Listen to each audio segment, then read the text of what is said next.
Alright, in this video we're going to learn about trig functions and what trig functions are along with their definitions. So let's just go ahead and hop right into it. If I have a triangle that is a right triangle, as you might recall, this one that is opposite the 90-degree angle is called the hypotenuse.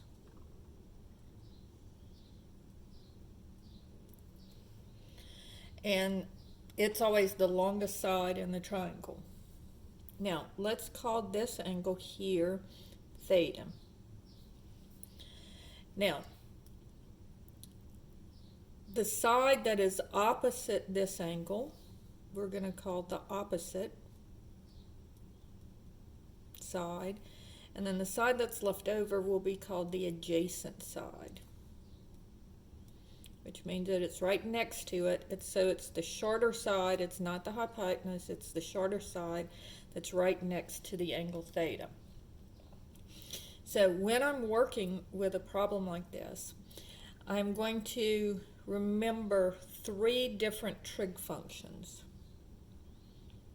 The sine of theta is equal to the opposite side over the hypotenuse.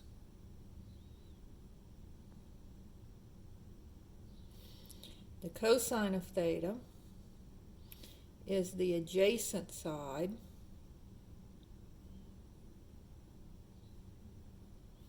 over the hypotenuse.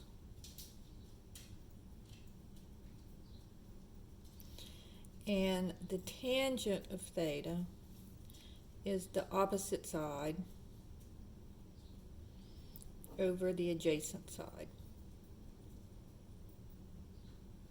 So it's just three ratios. So you're going to know, if you know the lengths of all the sides, you're just going to take, for the sine of theta, it's the opposite over the hypotenuse.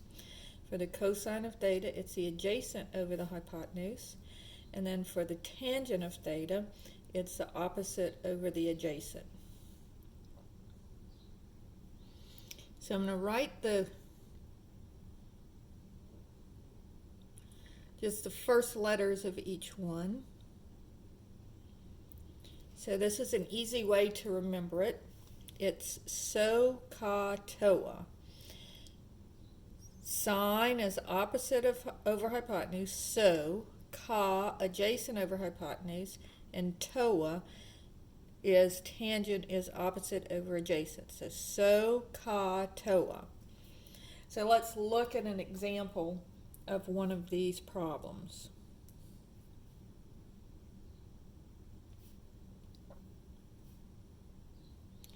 So if I have this triangle, and I know that this side is 15, this side is 8, and this side is 17, and here's theta. And I wanted to know the sine, the cosine, and the tangent of this triangle. So would be the sine of theta is equal to the opposite over the hypotenuse. Sine is opposite over hypotenuse, so opposite over hypotenuse, 8 over 17. Cosine of theta is adjacent over hypotenuse, so the one right next to it over the hypotenuse, so that would be 15 over 17. And then finally, toa, the tangent of theta, is the opposite over the adjacent, so that would be 8 over 15. Okay, so that's how you do so, ca, toa. Let's look at one more of these. And let's draw this one backwards, because the angle that we're talking about can be any angle. Let's say that this is theta. So this is 25, this is 7, and this is 24. So again, so the sine of theta is opposite over hypotenuse. So opposite this angle would be the 7. So this one would be the opposite, this one would be the adjacent, and this one would be the hypotenuse. So this would be 7 over 25. Ca is cosine of theta is adjacent over hypotenuse, so that's the one next to it over the longest one, 24 over 25. And then TOA, so the tangent of theta would be equal to the opposite over the adjacent, 7 over 24. So notice, when this is your angle, here's your opposite, here's your hypotenuse, because it's the longest one, and then this one that's left over is the adjacent. Here's the opposite, and then the hypotenuse is the longest one, and then the adjacent one is the one that's right next to it. All right? Now, we can also have angles that are kind of drawn differently. So instead of having it look like this, what if we have this? Okay, and let's say that this is 33 and 56 and 65, and this is the angle theta. Now here, notice that the longest one is the 65, it's the hypotenuse, and it's always opposite this right angle. All right, so wherever you see the little square thing, that's your right angle, and the one opposite that is always the hypotenuse, and it's always the longest one too. All right, so here the one opposite theta would be the 33. The one adjacent to theta would be the 56, and the 65 is the hypotenuse. So would be sine of theta would be 33 over 56, over 65. Hypotenuse is this one. Cosine of theta is the adjacent over the hypotenuse, 56 over 65. And then the tangent is opposite over adjacent, so TOA.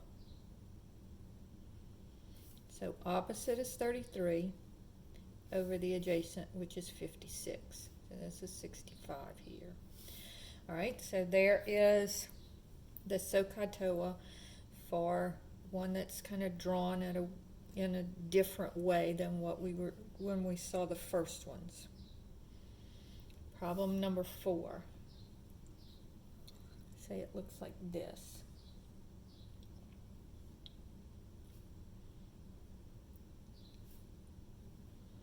Okay, so here's my right angle here, and you have to kind of forgive me here because sometimes my right angles don't really look like right angles, and you know, I'm not gonna take off points if yours don't, and I hope you don't take it against me that I don't. So here we have a triangle, and in this case we only know 2 of the sides. We don't know the other side. But we do know the Pythagorean theorem, and it says a squared plus b squared equals c squared. So if I call this x, notice that this is one of the legs, so it can either be a or b. It doesn't matter which one you call it.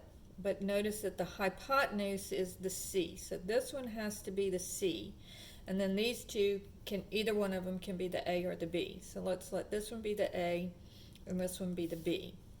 So I'll have 3 squared plus x squared is equal to 5 squared, because a is 3, b is x, and c is 5.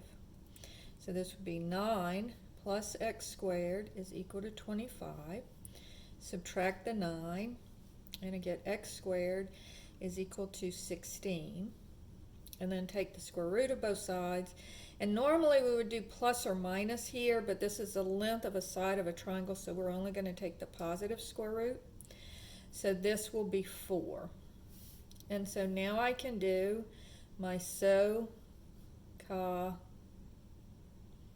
TOA.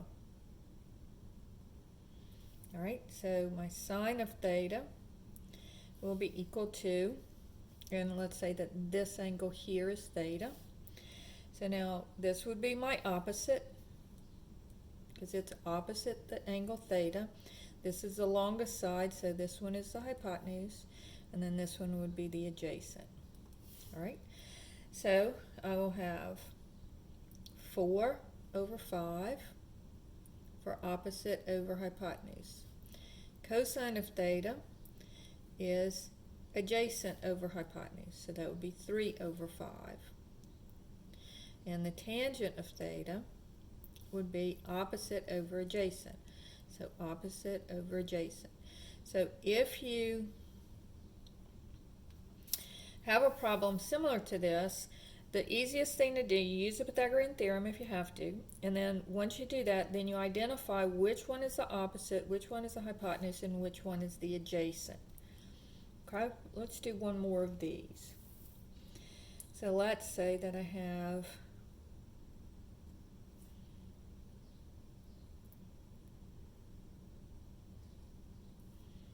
five, 7, and x. All right. So here is my right angle, and let's say this is the angle theta. Now the angle theta doesn't matter when I'm first doing the Pythagorean theorem. I just need to know which one is the right angle. So here, we'll let this be A, this be B, and the hypotenuse here is C. So it's going to be A squared plus B squared equals C squared. So 5 squared plus 7 squared equals C squared. 25 plus 49 equals C squared. And so 25 plus 49, 74. And then if I take the square root of it, 74 doesn't have a square root. It's going to give me a decimal. So what I'm going to do is I'm just going to leave this as a square root. So I just take the square root of both sides and I just leave it as a square root because it doesn't come out to be a whole number. So I just wanted to show you that. All right, so this is equal to the square root of 74. So now I know all of my numbers. Now let's figure out what's opposite, what's hypotenuse, and what's adjacent. So this would be the opposite because it's across from the angle that I'm looking at, theta. This one is the longest one and opposite the right angle, so this is the hypotenuse, and so this one would be the adjacent. So, ka, toa. So the sine of theta would be opposite over hypotenuse, 7 over the square root of 74. Now, I won't make you do this, but I do want to show it to you.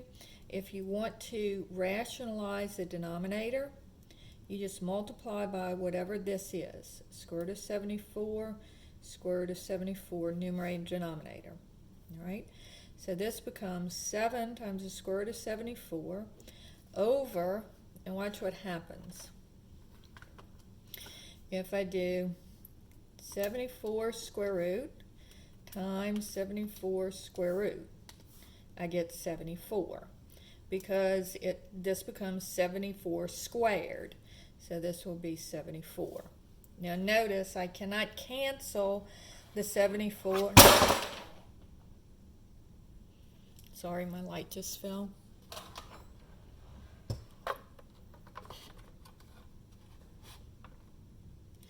I can't cancel the 74 and the 74 because this one's under the radical and this one's not. Then when I do cosine of theta is adjacent over hypotenuse. That would be 5 over the square root of 74. And then if I rationalize that, I would get 5 square root of 74 over 74. And again, you can leave this as your answer. The The homework will take that as your answer. And then the tangent of theta is going to be the opposite over the adjacent. So the opposite is 7, the adjacent is 5. Now, we have 3 other trig functions. So these are the basic trig functions. Then we also have what's called the reciprocal trig functions. And they are the cosecant of theta is 1 over the sine of theta. It's the reciprocal of the sine. The secant of theta is the reciprocal of the cosine of theta, and the cotangent of theta is equal to 1 over the tangent of theta. And these kind of seem like they're backwards because it seems like the reciprocal of the sine would be the secant, but it's not. The reciprocal of the sine of theta is the cosecant of theta. The reciprocal of the cosine of theta is the secant of theta, and the reciprocal of the tangent is the cotangent of theta. So on these, if I said, what is the cosecant of theta? So all I'm going to do is I'm going to flip this over. I take the reciprocal. They're called the reciprocal functions.